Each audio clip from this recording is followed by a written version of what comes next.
Hey guys, in this video we're going to be checking out the P01 Whoop Power 1S battery charger from Boldclash.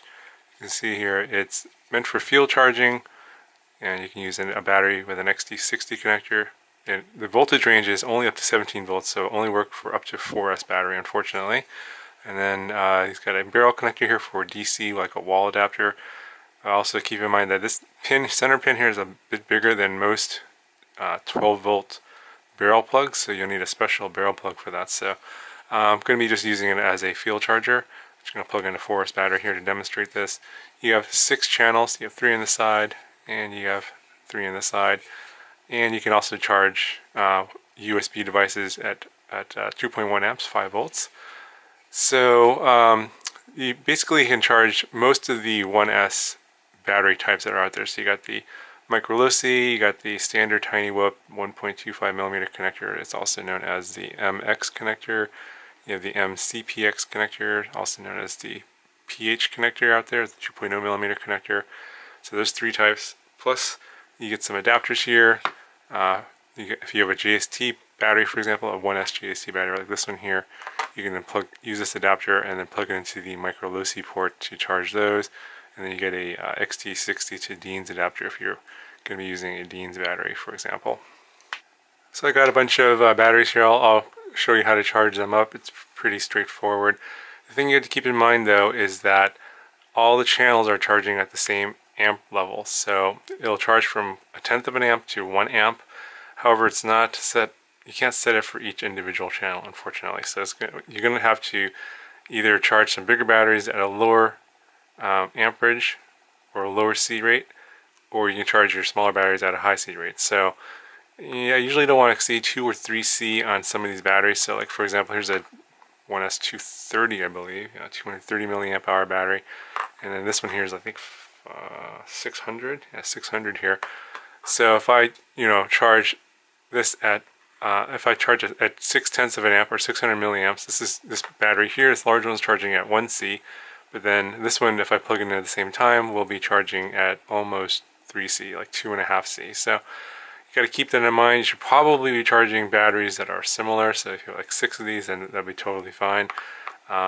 It'll charge all of them at the same rate. The other thing about this charger is you can switch each channel from either regular Lipo, which is 4.2 volts, or you can do high voltage, which is 4.35 volts for certain batteries. So this example here, this is a high volt battery. I can charge this one at 4.35 volts, and you can change them per channel. So it would have been nice if they could have changed the amp level per channel as well as the high volt versus Lipo, but unfortunately in this version here, it's the same amp level on every channel. So we're going to plug this in and we'll turn this on, and the default is 1/2 amp, so that's what it's set at. If you just short press the button here, it'll cycle through the amp level up to 1 amp, and then it goes back down to 1/10 of an amp.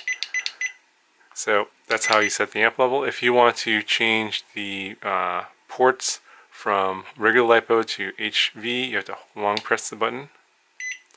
And then you get an A and a P here. So A means all channels, and then P means Lipo. If you let me go back here. If you long press, then it'll change it to an H, which is going to be for high volt. I'm going to go back to the Lipo. And if you short press here, it can change each individual channel one by one. So if I want to change channel 1 here to high volt, I just long press it, change the P to an H, and then you would just basically wait. I think it's about 5 seconds, it'll time out. And then this port here will be changed to high volt. So now I'm at 0.6 amps. So I'm going to charge this at 2 C. So I'm going to change this to 1/2 amp. And then this is the port that's changed. So if I go through and I check each port individually, it'll show me that it's high volt on this one. So high volt on 1, 2 is regular Lipo, 3 is regular Lipo. So you can go through each channel individually and change them one by one if you want. I'm going to leave that at high volt, and I'm just going to wait for it to time out. And you can see here that this light is flashing green. It means that it's on high volt. So in order to start charging, all you have to do is just plug the battery in. It'll beep, and then you'll get a red flashing light, which means it's charging, and then it gives you a voltage reading on that channel. So channel 1 is at 4.03 volts. So if I want to plug in this battery here on, this is the regular battery, I can charge this on port 2. And it'll start charging.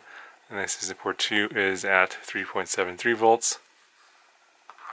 And I have another one. The battery here is the one from the Eachine E013. It's got the MCPX connector. It's the same as the one on these Tiny Whoop batteries.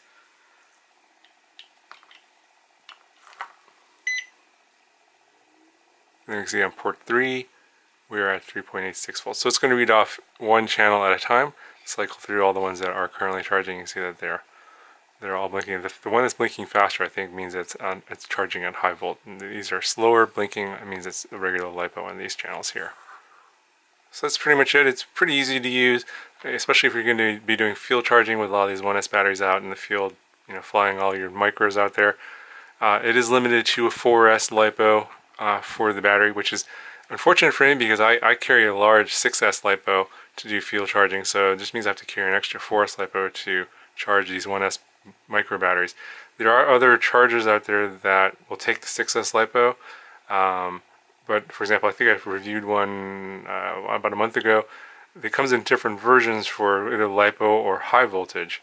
So that was kind of annoying because yeah, you can do a 6S LiPo for the power source, but then if you have high volt batteries, you can't charge on that charger. You have to charge on a separate charger for that one. So it's kind of, I wish they would take this one here and update this so that you can charge it with a 6S LiPo. Then it basically have all the best of all the worlds here. You have you know, LiPo and high volt. You can do a 6S battery, and then also if they could change it so that you can change the current per channel, that would be the best as well. So it's a couple things that are kind of lacking on this one. I think that they could improve on for the next version. Other than that, you know, it's still very functional. You know, as long as you have a 4S LiPo, totally usable out in the field. You just have to be aware of what charge level, what amperage you're pumping into your batteries, because it's going to be the same for all channels. Other than that, as long as you keep those things in mind, you should be good to go. Anyway, guys, let me know if you have any questions about this product. Leave me some comments, and I'll talk to you guys in the next video.